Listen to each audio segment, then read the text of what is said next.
are prepared to break the silence. I'll be out in the sunshine, running beside the lions. I've been feeling down, but I've been looking up, afraid to fall. God, I've been so down, can you pick me up? Don't let me fall. Can you show me how to fix this mess?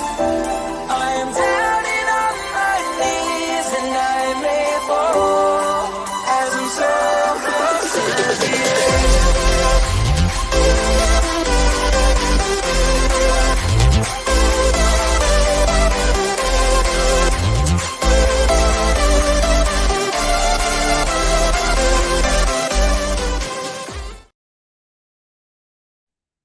Hello, everybody. Welcome back to the Dugout Football Channel, and welcome to the Matchweek 2 predictions of the 23-24 Premier League season. The Premier League came back with an absolute bang, and I'm pretty sure Week 2 will be very, very interesting. As you can see, going across the bottom of your screen, we do have the fixtures for Week 2. There are only 9 fixtures this weekend. Luton Town against Burnley has been postponed due to upgrades on Kenilworth Road. It's not quite ready yet for Premier League football. And a big, big thank you to the 11 of you who did comment your predictions. And in the comments, the biggest scorer of the weekend was Nathan Morgan with 13 points. So congratulations, Nathan. But let's crack on with match week number 2. And we have a very interesting game on Friday evening. We've got Nottingham Forest against Sheffield United. Both of these sides on the back of a very narrow defeat.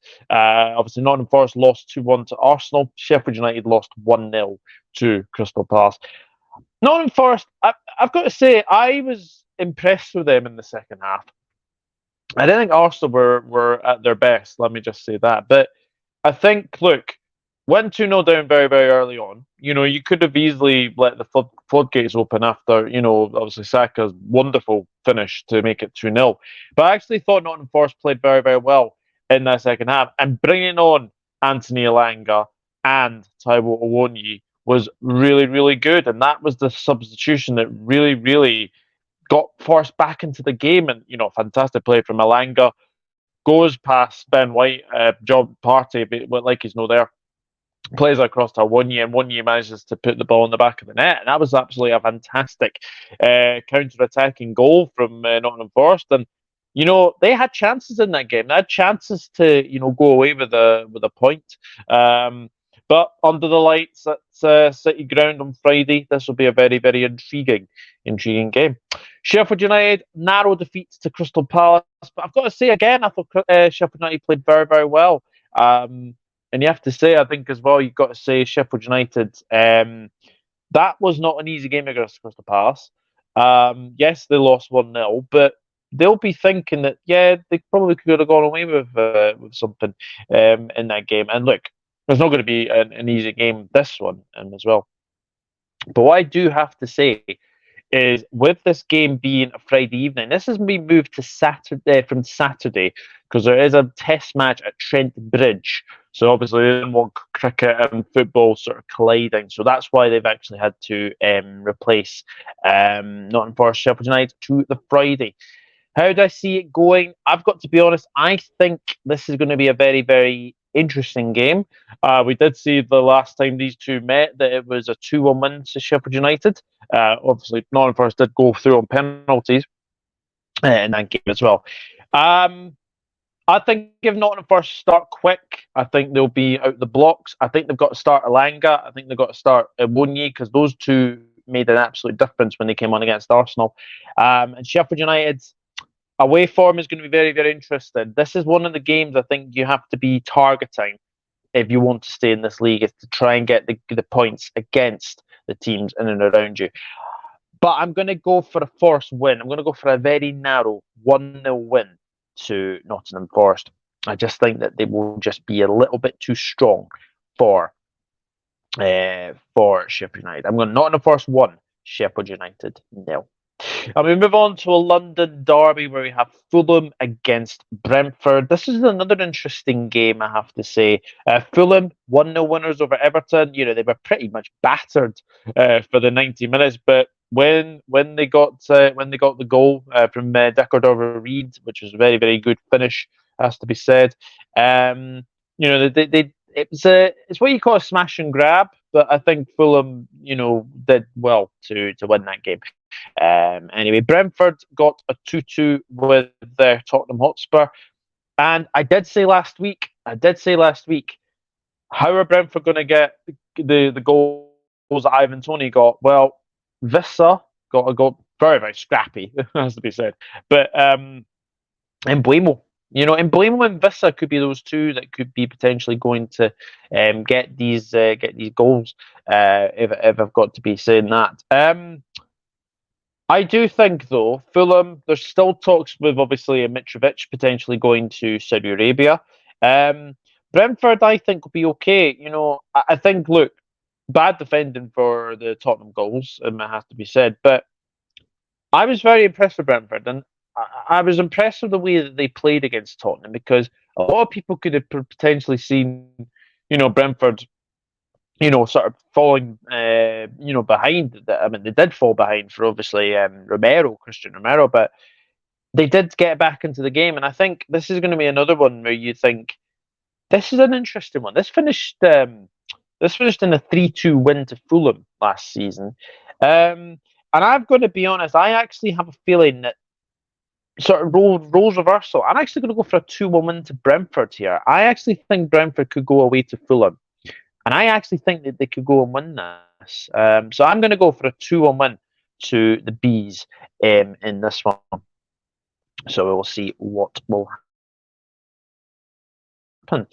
And the next game is Liverpool against Bournemouth. This is another very, very intriguing game, isn't it? Liverpool 1-1 with Chelsea. I've got to be honest, we were very, very good for the first 20-25 minutes. And then after that, we sort of allowed Chelsea back into the game. And I know Mo Salah did make it 2-0. Well, we thought he made it 2-0, and then obviously he was offside. And then Chilwell goes down the other end and he scores, and he was offside as well. But look, Liverpool have suffered in the transfer window, haven't they? I mean, Caicedo and Lavia look like Caicedo's gone to Chelsea. Lavia is looking like he's going to go to Chelsea. So they need to sort of this DM position out very, very fast, and quickly. Bournemouth, on the other hand, 1-1 with West Ham. Good result that, because I think West Ham played very, very well to obviously get the goal from Jared Bowen, but Dominic Solanke did get the equaliser. And in Andoni Iraola's first sort of match in charge, he will know what's to expect in the Premier League. But look, Bournemouth last season 9-0 defeat to Liverpool. I don't see it being 9-0 this time around. I think it's going to be a closer affair, But I just think Liverpool's firepower at the moment is really, really strong. Diogo Jota, Luis Diaz, Darwin Núñez, Mohamed Salah, Cody Gakpo, as well. Those are the five main ones we have to say, and they've obviously added Szoboszlai and McAllister as well. First game at Anfield, the new stand isn't quite ready yet. The lower half is. The top half I don't think is quite ready. So obviously reduced capacity at Anfield, but I'm going to go for Liverpool to start their campaign at home with a win. We're very, very open, so I fully expect Bournemouth to go there and get a goal. I'm going to go for Liverpool 3, Bournemouth 1. I'm going to go 3-1 to Liverpool. And of course, the next game would be, of course, Luton Town against Burnley, but due to stadium upgrades to Kenilworth Road, this match has been postponed and will be played at a later date. So we'll move on to the next game, and we'll move on to Wolves against Brighton. Wolves, you played really, really well at Old Trafford. I was very impressed with the way you guys played. I think the way that Gary O'Neill had you set up, like obviously Cunha was very, very good. Sarabia was very, very good. And I was surprised like how easy it was for Wolves to get past Manchester United. Like the midfield was completely non-existent for Manchester United. And when you look at Cunha, he's a fantastic player. Should probably score. And this is one of the main problems when it comes to Wolves. They don't score enough goals. They don't score enough goals, and that's the one thing I think you've got to take away from the game is that they had chances to score past Onana, but they didn't take them. And I think that's the one reason where I think Wolves will definitely struggle if they don't score goals. Is putting the ball in the back of the net. However, a team that doesn't have a problem putting the ball in the back of the net is Brighton. My goodness, 4-1 win over Luton Town. Very, very impressive performance as well.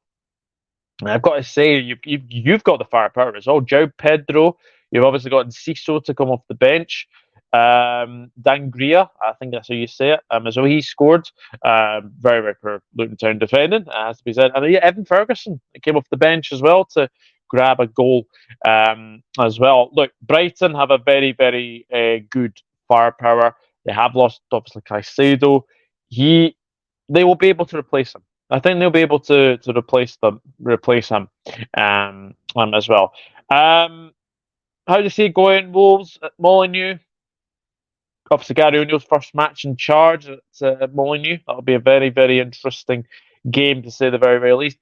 But I just think Brighton's firepower, I think we'll just have enough. And Wolves, I struggle to see where they score goals. You know, if they play like they did against Manchester United, they're absolutely fantastic, but you have to get the ball in the back of the net. You have to get the ball in the back of the net.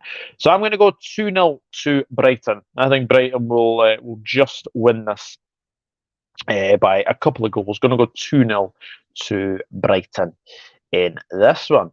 Now, the 5:30 game on Saturday is Ange Postecoglou's Tottenham Hotspur against Erik ten Hag's Manchester United. Tottenham, barring the bad defending, I thought that was a really, really good performance from Tottenham.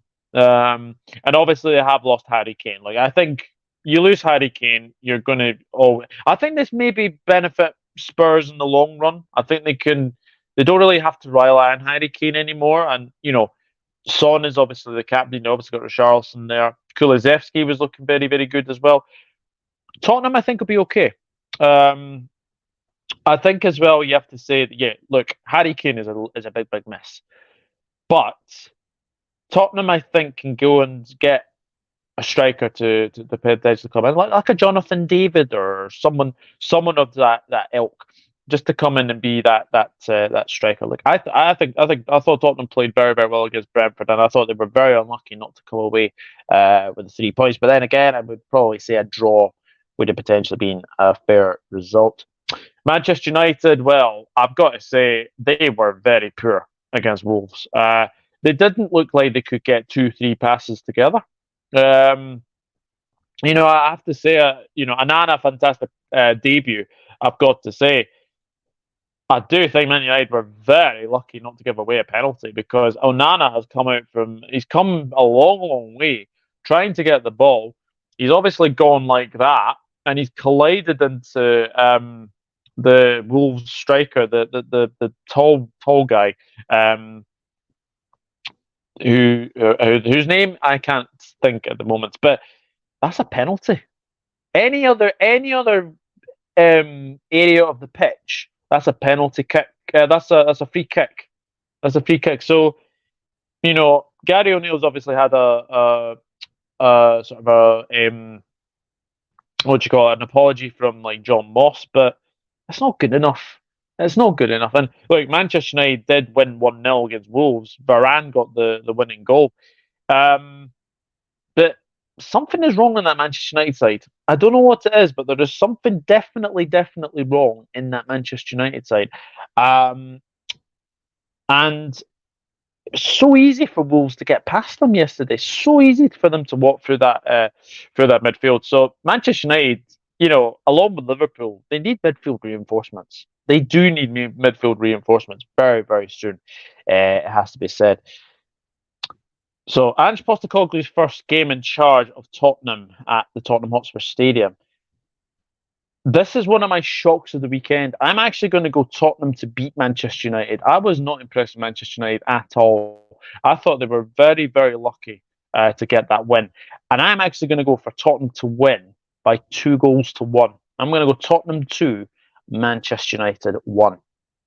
So that's the 5:30 game. We also have an 8 o'clock game on the Saturday. We have Manchester City against Newcastle United. Like Manchester City, 3-0 win over Burnley.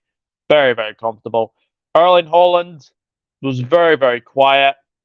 They scored 2 goals. And that's the difference. You have probably the best finisher in world football at this moment in time. Erling Haaland is an absolute beast when it comes to scoring goals. And he did it again. He did it again. And obviously Rodri did get the third he did get the third goal at the end there to make it 3-0. So a very, very good start to the champions for Manchester City. But Newcastle United, 5-1 win over Aston Villa. That was very, very impressive. Like I thought Isaac in particular, that sort of three across the sort of the striker option. You obviously had Almiron. You obviously had Anthony Gordon. You had obviously Isaac, and then obviously had Callum Wilson there as well. Like that was a very, very good performance from Newcastle United, and a lot of people have written them off this season. And look, as a Champions League, it's going to be interesting, I think, for Newcastle. But very good performance. 5-1 against Aston Villa is a very, very good result. But going to the Etihad is a completely different matter. Like, I think Newcastle United will give Manchester City a very, very good game.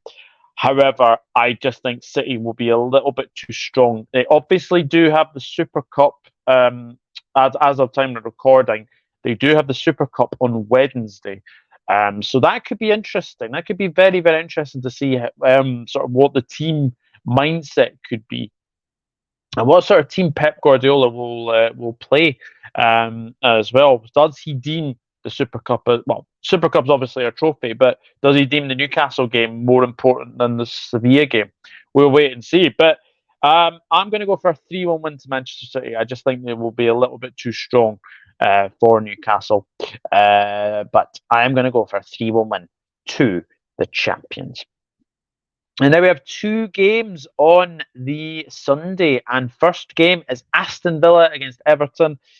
Aston Villa, well, look, 5-1 doesn't tell the whole story because in that first half, they were in the game for at least most of that game. Moussa Diaby, fantastic signing. Absolutely fantastic signing. He obviously got the equaliser to get them back in the game. Obviously, all our best wishes are out to Tyrone Mings. Absolutely horrible looking injury that he looks like he's got. It looks like a very serious knee injury. So you obviously hope it's not the ACL. If it is, then we obviously wish him well. We obviously do wish him well. So it's obviously a test, obviously, for Pau Torres and Diego Carlos potentially come in. So the defending for the Newcastle goals was very, very poor, to say the very, very least. But back in front of their home fans at Villa Park, I think they'll be happy that they're back in front of their home fans. It has to be said. Everton did everything but score. Well, they did score a goal, but the referee blew up. Look, I keep saying it, and I'm a goalkeeper myself. Goalkeepers get way too much protection. Bernd made a complete and utter error there. He has made a complete and utter error. And Tarkowski's put the ball in the back of the net. Tarkowski did absolutely nothing wrong. He did absolutely nothing wrong. He's just standing his ground. And, Everton didn't get the goal, and they probably should have got that goal as well. Look, Everton, as I said, did everything but score, and this is the problem: they don't have a goal scorer. You can't rely on Dominic Calvert-Lewin. Neil Maupay started at the weekend. Will he start this weekend? I'm not so sure. They've obviously got Yusuf Chermitri to come in from Sporting Lisbon as well, but the problem is he's only 19 as well. So relying on a 19-year-old kid is not the way to go. And I think Everton have got a big problem when it comes in front of goal as well. But if Aston Villa play the way that they did in that first half against Newcastle, look, I know Newcastle did obviously go into a 3-1 lead at half time, but if they keep 2-1, sorry, 2-1, but if Villa play the way that they did, that attacking prowess of Diaby, Watkins, they will get some joy against Everton. They will get some joy against Everton. I'm going to go for a very comfortable Villa win. I actually think Villa could get a couple of goals this weekend. I'm going to go for a 3-0 win to Aston Villa. I think Aston Villa will get a very, very good 3-0 victory against Everton. And now we have another London derby. We have West Ham against Chelsea. West Ham on the end of a 1-1 draw with Bournemouth. Jared Bowen getting the goal. And you have to say West Ham actually were the better side right up until obviously Bournemouth did obviously get the equaliser, and then Bournemouth almost won it. Almost won it at the end there as well. West Ham have added James Ward-Prowse to their ranks. However, it looks like Harry Maguire will not be going to West Ham. Basically, West Ham, if you believe the reports, they are a bit fed up. And a bit fed up of waiting for Harry Maguire. So, look, West Ham, London Stadium, could be a very, very interesting game, this one. Chelsea, 1-1 with Liverpool. They might feel that they should win that game. Because I thought for after Liverpool scored, and then obviously we did make it 2-0 after that. Chelsea, I thought, came back in the game really, really well. And Nicholas Jackson, got to speak about him. He's very, very good. He's very raw. But I think the way that he was playing at the weekend, he'll be a handful. He will be an absolute handful for Premier League defences all around the country. I do think, though, Chelsea obviously got Caicedo coming in. They've potentially got Lavia coming in as well. That's a really, really good midfield now. But Conor Gallagher played very, very well. He played very, very well against Liverpool on Sunday there. So this is a very difficult one to call because Chelsea, this is a new sort of new Chelsea side coming up. West Ham, they're adding players as well. I'm going to give a narrow win to Chelsea. I think Chelsea will start to get some wins under their belt. I'm going to go for a 1-0 win to Chelsea. I think it's going to be a very, very interesting one, but very, very close. I'm going to go 1-0 to Chelsea. And the final game to preview and predict is the Monday evening game. It's Crystal Palace against Arsenal. Palace winning 1-0 at Sheffield United thanks to Odsonne-Édouard. Arsenal did also win 2-1 against Nottingham Forest for Saka. Saka got the second goal. Wonderful goal it was, and Ketia as well. Palace under the lights at Selhurst Park is always a difficult place to go to. Let me just say that it's always a difficult place to go to, especially when it's a Monday evening. They played well at Sheffield United. Odsonne-Édouard did get the goal, but I like the way Eze played. I think Eze is going to be the one that's obviously, if Elise does obviously move on, which obviously Palace fans would obviously not want to hope for, but Eze, I think, is going to be the main man at Palace this season, the main creator, if you like. Elise is out for the next sort of 2-3 months anyway. But Eze is that creator, I think, could be doing very, very well, to say the very, very least. Arsenal, after going 2-0 up, I have to say Arsenal did not play well at all. Obviously, Julian Timber, again, another ACL. Looks like that's... honestly, the amount of ACL injuries that players are getting at this moment in time is very, very concerning, to say the very, very least. But Forest managed to get at them, and this is the thing. Forest did get at Arsenal. They did get at Arsenal, and they were very unlucky not to get an equaliser, to say the very, very least. Now, this is an interesting game because Crystal Palace under the lights of Selhurst Park is always a very, very tricky place to go to. Arsenal did win this fixture last season, but something in the back of my mind is saying it's Selhurst Park, it's Monday night. Again, I'm going to go for another shock here. I think Palace are going to get something from the game. I'm actually going to go for Palace to win this. I'm going to go 2-1 to Crystal Palace. I think as well, Thomas Partey right back is not the option. Definitely not the option. And obviously we saw as well, Saliba looks very, very good. Ben White, centre back. I mean, Ben White's more of a right back now, isn't he? He is more of a right back, and obviously Gabriel's to potentially come in as well. But yeah, I just think Eze, Edward, this is going to be a very physical battle between Crystal Palace and Arsenal. I'm actually going to go for Palace to win this. I'm going to go for them to nick this 2-1 as well. So there we go, folks.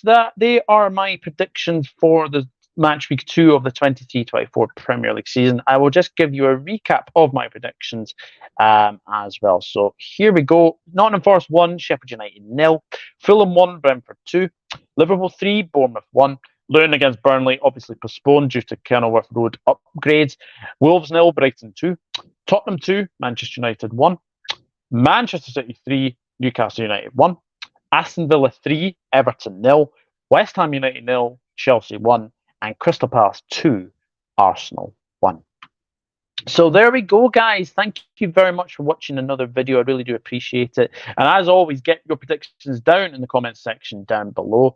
Join in the fun. Obviously, I did get 11 of you joining in last week. Fantastic to see. Let's get more. Let's get more to join in. And like Nathan Morgan, you will get a shout out if you are the highest scorer in the comments as well. But thank you very much for watching. And please do leave your predictions in the comment section down below. What will week 2 bring? Will we get some shocks? Well, we shall wait and see. But the live games, Manchester City against Newcastle United, that's on TNT Sports, sorry. Tottenham against Manchester United is on Sky. Aston Villa, Everton, Sky. West Ham, Chelsea on Sky. Crystal Palace, Arsenal on Sky. But enjoy the football, and I will see you in the next video. Thank you for watching, and I'll see you very soon. Take care. Bye-bye for now. Give me all you've got. If you're prepared to break the silence, I'll be out in the sunshine, running beside the lions. I've been feeling down, but I've been looking up.